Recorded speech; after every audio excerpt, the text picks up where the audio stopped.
দীর্ঘ হাদিস।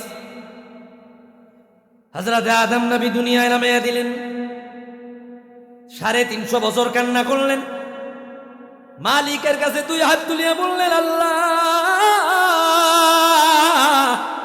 350 বছর কান্না করেছি, তুমি আমারে ক্ষমা করলা না, তুমি আমারে মাফ করলা না। আয় আল্লাহ, তোমার দরবারে একটা উসিলা দিয়া মাফ চাই। তুমি তোমার প্যারে নবী রহমাতুল লিল আলামিন হুজুর কিবরিয়া খাতামুল আম্বিয়া রহমাতুল লিল আলামিনের উসিলায় তুমি আমারে মাফ করে দাও। আল্লাহ বলল, রে আদম, আমার হুজুরকে তুমি কিভাবে চিনিলা? আমি তো তাকে এখনো দুনিয়ায় পাঠাই নাই।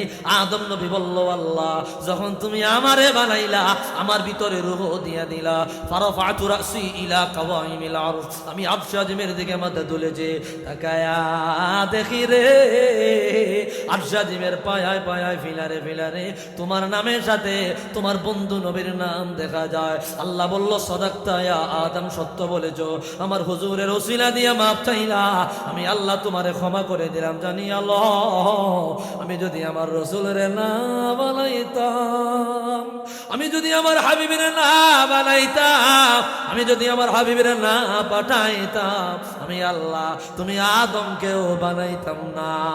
একটু আওয়াজ দিয়া বলি আল্লাহু আকবার। লাউলা মুহাম্মাদুন মা খালাকতু, রাসূলুল্লাহকে না পাঠাই, রাসূলুল্লাহর মিলাদ না হইলে, রাসূলুল্লাহর তশরীফ না হইলে, রাসূলুল্লাহর জন্ম না হইলে রে আমার আল্লাহ আমার আদম নবীকে বানাইতো না, আমার আদম নবীকে সৃষ্টি করতো না।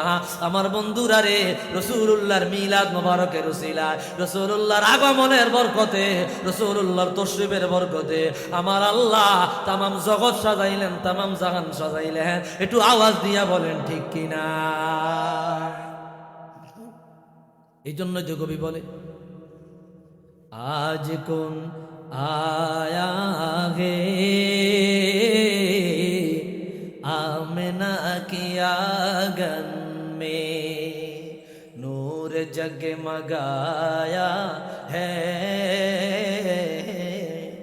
आमना की आंगन में जिसको नम का कलीमा सारी दुनिया पढ़ती है, ओ अरब का जाया है,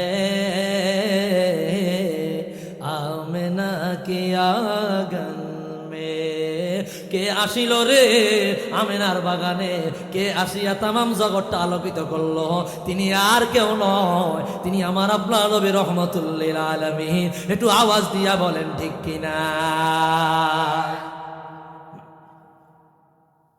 রাসূল